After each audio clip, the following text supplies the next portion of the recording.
దేవునికి స్తోత్రం. హల్లెలూయా, హల్లెలూయా, హల్లెలూయా. ప్రభునందు మిక్కిలి ప్రియమైనటువంటి వాళ్ళరా, గతించినటువంటి వారము మనం మాట్లాడుకున్నాం. మన పేరు ఇసుక మీద రాయబడినట్టుగా ఉన్నది అని మాట్లాడుకున్నామా? చెప్పండి. జీవజలముల ఓటైనటువంటి ఆయనను ఎవరైతే విసర్జిస్తారో వారి పేరు ఇసుక మీద రాయబడినట్టుగా ఉన్నది.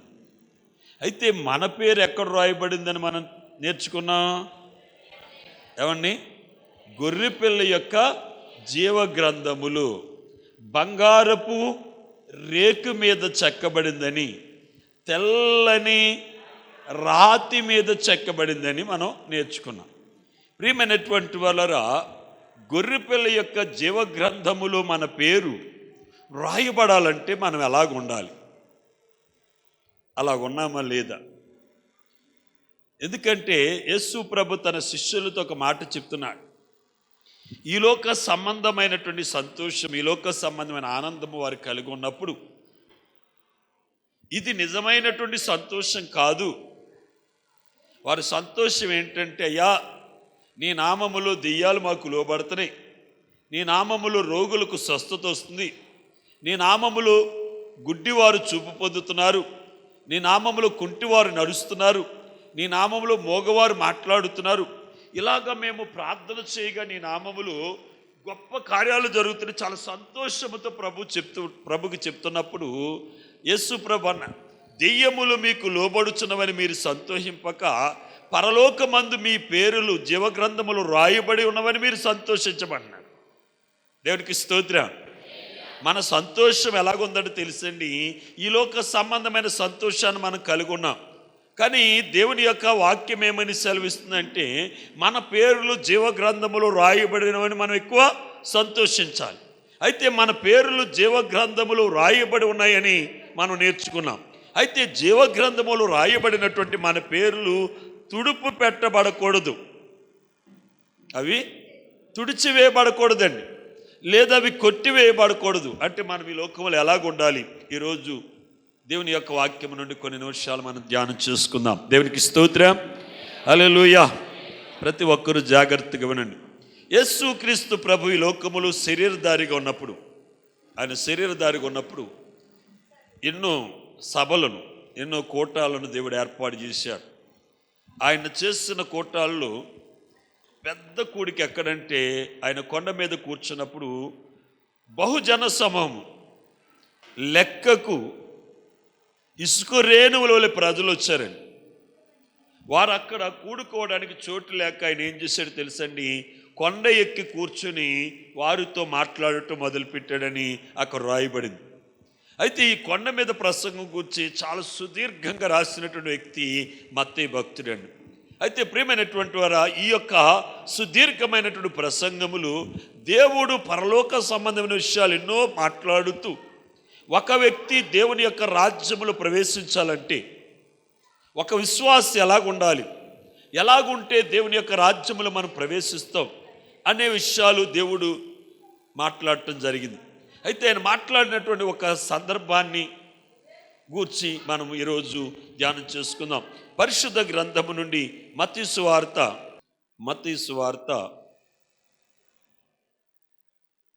7వ అధ్యాయము 24వ వచనం నుంచి చదువుకుందాం. కాబట్టి ఈ నా మాటలు విని వాటి చొప్పున చేయు ప్రతివాడును బండ మీద తన ఇల్లు కట్టుకొనిన బుద్ధిమంతుని పోలియుండెను. వాన కురిసెను, వరదలు వచ్చెను, గాలి విసిరి ఆ ఇంటి మీద కొట్టెను, కానీ దాని పునాది బండ మీద వేయబడిన గనుక అది పడలేదు. మరియు ఈ నా మాటలు విని వాటి చొప్పున చేయని ప్రతివాడును ఇసుక మీద తన ఇల్లు కట్టుకొనిన బుద్ధిహీనుని పోలి ఉండును. వాన కురిసెను, వరదలు వచ్చెను, గాలి విసిరి ఆ ఇంటిని కొట్టెను, అప్పుడు అది కూలబడిను, దాని పాటు గొప్పదని చెప్పాను. దేవునికి స్తోత్రం. హల్లెలూయా, హల్లెలూయా. వీటిని గూర్చి మాట్లాడినటువంటి వారు ఎవరండి? ఈ మాటలు ఎవరే? ఏదో ఒక ప్రవక్త దేవుడు చెప్తే విని మాట్లాడిన మాటలు కాదని, దేవుడే స్వయంగా చెప్పిన మాటలండి. ప్రభువే మాట్లాడిన మాటలు. ఇక్కడ మనం చదువుబడిన లేఖనములు ఇద్దరు వ్యక్తులు కనబడుతున్నారండి. ఎంతమంది? ఇద్దరు వ్యక్తులు అండి, ఇద్దరు మనుషులు మనకు కనబడుతున్నారు. ఇద్దరిలో ఒకడు బుద్ధిమంతుడని, ఒకడు బుద్ధిహీనుడని. ఒకడు బుద్ధిమంతుడు, ఇంకొకడు బుద్ధిహీనుడు. ఈ ఇద్దరు మనుషులు ఎక్కడున్నారు చెప్పండి? ఈ ఇద్దరు మనుషులు ఎక్కడున్నారు? ప్రభు దగ్గరే ఉన్నారు. అంటే ఈ రెండు స్వభావాలు కలిగిన వ్యక్తులు ఎక్కడున్నారు తెలుసండి? మందిరములోనే ఉన్నారు.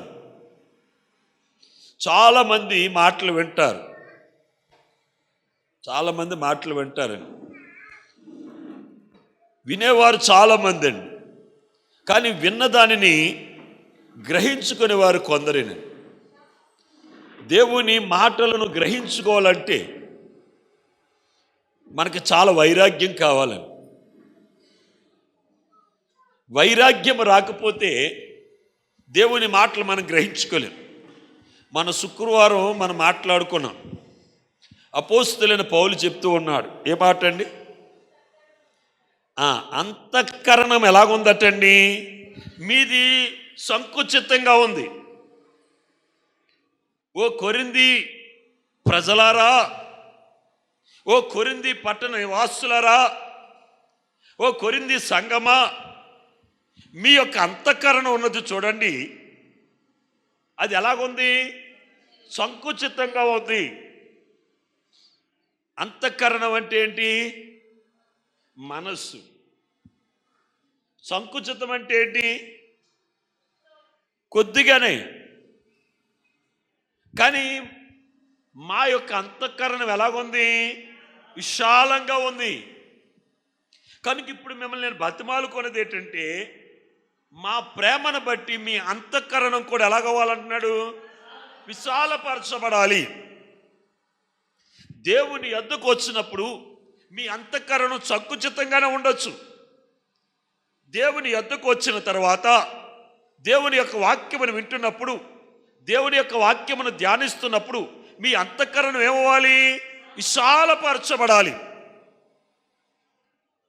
మరి విశాలపరచబడకపోతే మనము క్రీస్తులాగా మనం మార్చబడం. ఒక వ్యక్తి దేవుని యొక్క రాజ్యములు ప్రవేశించాలంటే, ఒక వ్యక్తి యొక్క పేరు గొర్రెపిల్ల యొక్క జీవ గ్రంథములు నిలిచి ఉండాలంటే ఆ వ్యక్తి క్రీస్తు యేసులాగా ఏమవ్వాలి? చెప్పండి, చెప్పాలి, గట్టిగా గట్టిగా చెప్పాలి. క్రీస్తు యేసులాగా మారాలండి. ఎవరైతే క్రీస్తు యేసులాగా మారుతారో వారే యేసు క్రీస్తు యొక్క పెండ్లి భార్య అవుతారండి.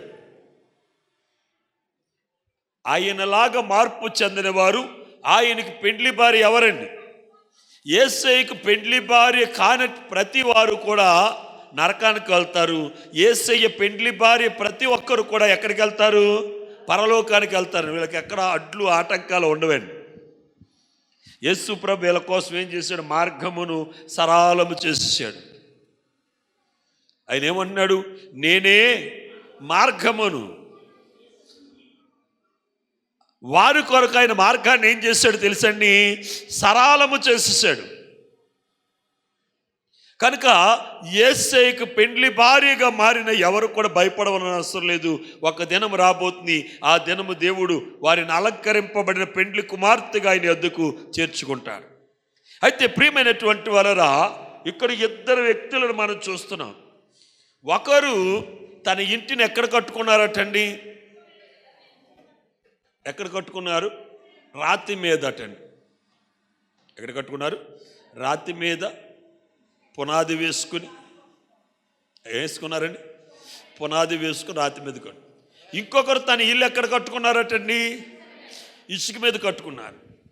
రెండు అలంకరింపబడిన ఇల్లే, రెండు ఈ లోకంలో ఘనమైనటువంటి ఇల్లులే, కానీ వాటి పునాదుల్లో తేడా ఉందండి. మనము బ్రతుకుతున్నాం అంటే విశ్వాసి బ్రతుకుతున్నాడు, అవిశ్వాసి బ్రతుకుతున్నాడు. కానీ ఏ పునాది మీద విశ్వాసి కట్టబడుతున్నాడో ఆ పునాది మీద అవిశ్వాసి ఏమవట్లేదండి. విశ్వాసి ఏ పునాది మీద అయితే కట్టబడుతున్నాడో అవిశ్వాస ఆ పునాది మీద ఏమవట్లేదండి, కట్టబడట్లేదండి. అయితే మన పునాది ఎలాగున్నది అని మనం జాగ్రత్తగా పరిశీలన చేసుకోవాలి. ఒక వ్యక్తి పునాది బండ మీద ఉన్నదంటే ఆ వ్యక్తి పరిస్థితి ఎలాగుందో తెలుసండి. ఆయన మాటలు విని వాటి చప్పుని చేస్తున్నాడు. ఆదివారం దేవునికి సమయం ఇమ్మంటే 10 దాకా పనిలోకి వెళ్ళటం, మళ్ళీ 11 గంటల నుంచి మళ్ళీ పనిలోకి వెళ్తాం కాదండి. అర్థమైందా? చాలామంది 10 దాకా పని చేసుకుని ఇప్పుడు దులుపుకుని వచ్చారండి ఇక్కడికి. అర్థమవట్లేదా? ఆదివారం ఎవరికి ఇవ్వాలి? దేవునికి ఇవ్వాలి. అయ్యగారు 3 గంటల్లో ఆరాధన అయిపోతుంది కదా, మిగిలిన టైం ఏం చేయాలని? నీ సాక్ష్యం ఎవరితోటైనా పంచుకో, ఎక్కడికన్నా వెళ్ళి సువార్త పరిచయం చేయి, లేక మందిరంలో ఏదైనా పని ఉంటే మందిరంలో పని చేయి. అంటే ఆదివారం ఎవరికి ఇవ్వాలి? మనం చెప్పాలి గట్టిగా, దేవునికి ఇచ్చేయాలి. మనం రోజు నువ్వు 8 గంటలు డ్యూటీ చేస్తున్నావు, ఆ 8 గంటలు ఆదివారం ఎవరికి ఇవ్వాలి? నువ్వు దేవునికి ఇవ్వాలి. వచ్చేటప్పుడు ఉసురో మాదేవో అంటే దేవుని మందిరానికి వస్తారు. వెళ్దాంలే. ఇంకా పెద్దయ్య గారు పాటలు పాడుతున్నారు, ఇంకా పాస్టర్ గారు ఆరాధన నడుపుతున్నారు, ఇంకా పాస్టర్ గారు వాక్యం ప్రారంభించలేదు, వెళ్దాంలే అనుకుని ఉసురోమంటూ వస్తున్నారు. వెళ్ళేటప్పుడు ఉన్న చూడండి, ఇంకా నేను ఆఖరు ప్రార్థన చేయట్లేదండి, అమ్మ లేచి నిలబడని అనేటప్పటికి లైన్లో వచ్చేసి నిలబడిపోతున్నారు. ఎందుకంటే ఆగితే మళ్ళీ పాస్టర్ గారు ఏమైనా చెప్తారేమో, ఏమన్నా అడుగుతారేమో, ఏ పని అన్నా చెప్తారేమో. గమనించండి ప్రియమైనటువంటి, దేవుని పని మనం చేస్తామంటే మన పని ఎవరు చేస్తారు? ప్రియమైనటువంటి వాళ్ళరా, లోకములో 8 గంటలు పనిచేస్తే 8 గంటలకు జీతం వస్తుంది. ఆ జీతం నీ దగ్గర 8 నిమిషాలు ఉండదండి. 8 గంటలు పని చేస్తే ఒక 800 లేక 1000 రూపాయలు ఇచ్చారనుకోండి, ఫోన్లో ఉంటే ఫోన్లో వేసారనుకోండి, నిమిషంలో ఎవడ కొట్టాలో కొట్టేస్తాం, ఏముండవు. తర్వాత మరలా ఏమంటుంది, ఎక్కడున్నామో అక్కడికి. లేదా చేతికి వచ్చింది అనుకోండి, మన ఇంటికి వచ్చే లోపల వాటికి రెక్కలు వచ్చేస్తాయి. కానీ దేవుడు మనకి ఇస్తాడు చూడండి. దేవుని సన్నిధిలో 8 గంటలు మనం పనిచేస్తే ఆ 8 గంటలకు దేవుడు ఇచ్చేది స్థిరంగా ఉంటుంది. అది ఆరోగ్య రూపంలో ఇవ్వచ్చు, ఉద్యోగ రూపంలో ఇవ్వచ్చు, ప్రమోషన్ రూపంలో ఇవ్వచ్చు, మీ బిడ్డలకు మంచి సంబంధాల రూపంలో ఇవ్వచ్చు. ఏదో ఒక రూపాన దానికి దేవుడు ఏం చేస్తాడండి. అందుకే ఆయన మేలట, ఆయన చేసే మేలట కంటికి కనబడదు, చెవికి వినబడదు, మనుష్య హృదయానికి గోచరం కాదండి. ఇలాంటి మేలు నువ్వు పొందాలంటే ఆకను అయ్యగారు నేను చేయవలసిన పని ఏమైనా ఉంటే చేస్తానయ్యా అని ఒక తీర్మానం కలిగి నువ్వు ఉండాలి. అలా నీవు ఉన్నావు అనుకోండి, దేవుడు ఖచ్చితంగా నీకు ఏం చేస్తాడండి, ఫలం ఇస్తాడు. ఎందుకంటే ఆయన ఏం చూస్తున్నాడు తెలుసండి, నీ అంతఃకరణాన్ని చూస్తున్నాడు, నీ మనస్సును చూస్తున్నాడు. మీ అంతఃకరణం ఎలాగుంది? సంకుచితంగా ఉంది. అదేమవ్వాలి? విశాలపరచబడాలి. దేవునికి స్తోత్రం. హల్లెలూయా, హల్లెలూయా, హల్లెలూయా. 2 చేతులు పైకెత్తి దేవునికి స్తోత్రం చెప్పండి. గట్టిగా చెప్దామా? ఇంకా స్వరాలు విప్పి చెప్దాం. అలాంటి మనస్సు దేవుడు మీకు అనుగ్రహించునుగాక. ప్రియమైనటువంటి వారరా, ఇక్కడ మనం 2 వ్యక్తులు చూస్తున్నాం. ఒకడు తన ఇల్లు ఎక్కడ కట్టుకున్నాడటండి? బండ మీద పునాది వేసి కట్టుకున్నాడట. ఇంకొకడు కూడా తన ఇల్లు కట్టుకున్నాడు, అతని పునాది ఎక్కడ వేసాడటండి? ఇసుక మీద పునాది వేసాడు. 2 పునాది వేయబడ్డాయి. జాగ్రత్తగా చూడండి, వినండి. 2 ఏమైనాయి? పునాది వేయబడినటువంటి ఇల్లు. కానీ అవి వేసినటువంటి పునాది యొక్క ఆ స్థలం ఉంది చూడండి, ఆ స్థలమే డిఫరెంట్. ఒకడు రాతి మీద వేసాడు, ఇంకొకడు ఇసుక మీద వేసాడు. గడిచిన వారం మీకు చెప్పాను, సముద్రపు వారన మనం నిలబడినప్పుడు అలలు ఏం చేస్తే పైకి వస్తాయి. అక్కడ వారు నిలబడ్డామనుకోండి, అల వచ్చి ఏం చేస్తాం, మన కాళ్ళు కింద నుంచి వెళ్ళి మళ్ళీ వెనక్కి వస్తుంది. వస్తుంది అది చెప్పండి. ఎప్పుడైనా పరిశీలన చేశారా? మీరు నుంచున్నప్పుడు అల వచ్చి మళ్ళీ వెనక్కి వెళ్ళింది అనుకోండి, మీ కాళ్ళు ఒక 6 అంగుళాలు దిగిపోతాయి. అంటే మీ కింద ఉన్నది 6 అంగుళాలు లేరు ఏమైపోతుంది, 6 అంగుళాలు ఇసుక ఏమైపోతుందండి, ఆ లేరు లాక్కెళ్ళిపోతుంది. అది లాక్కెళ్ళిపోయింది కాబట్టి నువ్వేమవుతున్నావు, కిందకి దిగబడుతున్నావు. ఎందుకంటే అదేంటి, ఇసుకండి. ఇక్కడ ఇద్దరు వ్యక్తులు, ఒక వ్యక్తి తన పునాది ఏం చేశాడండి, రాతి మీద వేసుకున్నాడు, బండ మీద. రెండో వాడు తన పునాది ఎక్కడ వేసుకున్నాడండి, ఇసుక మీద వేసుకున్నాడు. ఈ బండ మీద వేయబడిన పునాది ఉంది చూడండి, బండ మీద కట్టబడినటువంటి ఇల్లు గాలి వేసిందండి. ఏమేసింది, గాలి వేసింది, వర్షం వచ్చింది, వరదలు వచ్చినాయి, ఆ ఇంటిని కొట్టినాయి, వర్షపు నీరు ఆ ఇంట్లోకి వచ్చేసినాయి. కానీ ఆ పునాది ఎక్కడుందండి, బండ మీద ఉంది. గనుక గాలి, వర్షము, వరదలు ఈ 3 వచ్చి ఆ ఇంటిని కొట్టినప్పటికీ కూడా ఆ ఇల్లు ఏమైందటండి, చెక్కు చెదరలేదు. ఎందుకంటే ఆ ఇల్లు ఎక్కడ కట్టబడ్డది, బండ మీద. ఆ ఇల్లు ఎలాగుందండి, స్థిరంగా ఉంది. రెండవ ఇల్లు ఎక్కడ కట్టబడ్డదండి, ఇసుక మీద కట్టబడ్డదండి. గాలి వేసిందండి, ఒరిగిపోయింది. వర్షం వచ్చింది, ఏమైంది, వర్షం వచ్చింది ఏమైంది, దిగబడిపోయింది. వరదలు వచ్చినాయి, ఏమైంది, కొట్టుకుపోయిందండి. ఎందుకంటే దాని పునాది ఎక్కడ వేయబడ్డది, ఇసుక మీద వేయబడ్డది. దాని పునాది, బండ మీద పునాది వేయబడిన ఇల్లు ఎలాగుంది చెప్పండి, స్థిరంగా ఉంది. ఇసుక మీద వేయబడిన పునాది ఎలాగుందండి, కొట్టుకొని పోయింది. అయితే బండ మీద పునాది వేయబడినటువంటి బుద్ధిమంతుడు ఎలాగున్నాడో తెలుసండి. ఆయన మాటలు విని, ఎవరు మాటలండి, ఆయన పాస్టర్ గారు చెప్పిన మాటలు విని, మేము ఏ మాటలు చెప్తున్నామండి, ఏ మాటలు చెప్పండి. ఇప్పుడు వరకు నేను ఒక 50 వాక్యాలు చెప్పాను అనుకోండి, 50 మాటలు మీకు చెప్పాను. అవి దేవుని మాటలు చెప్పానా, లేక నా మాటలు చెప్పానా? ఏ మాటలు చెప్పాను, దేవుని మాటలే చెప్పాను. మొన్న ఒక ఆయన అంటున్నాడు, టీవీలో వాక్యం వింటున్నానండి, అందరూ డబ్బు డబ్బు డబ్బు గురించి మాట్లాడుతుంటే మీరేమో దేవుడు దేవుడు అని మాట్లాడుతున్నారు అంట. దేవునికి స్తోత్రం, హల్లెలూయా. డబ్బు ఒకనాటికి ఏమవుతుందండి, ఏమండి చెప్పండి. మన దగ్గర 2000 కరెన్సీ ఉండేది, 1000 రూపాయల కరెన్సీ ఉండేది, 500 కరెన్సీ ఉండేది. ఏమైందండి, ఏమైంది చెప్పండి.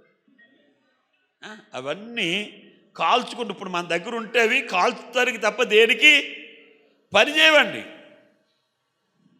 ఈ లోకంలో ఉన్న కరెన్సీ ఒక్కనాటికి ఏమైపోద్దండి, లైవ్ అయిపోద్ది, దేవుడు ఉండదండి. దేవుని వాక్యము స్థిరంగా నిలుస్తుంది. దేవునికి స్తోత్రం, హల్లెలూయా, హల్లెలూయా.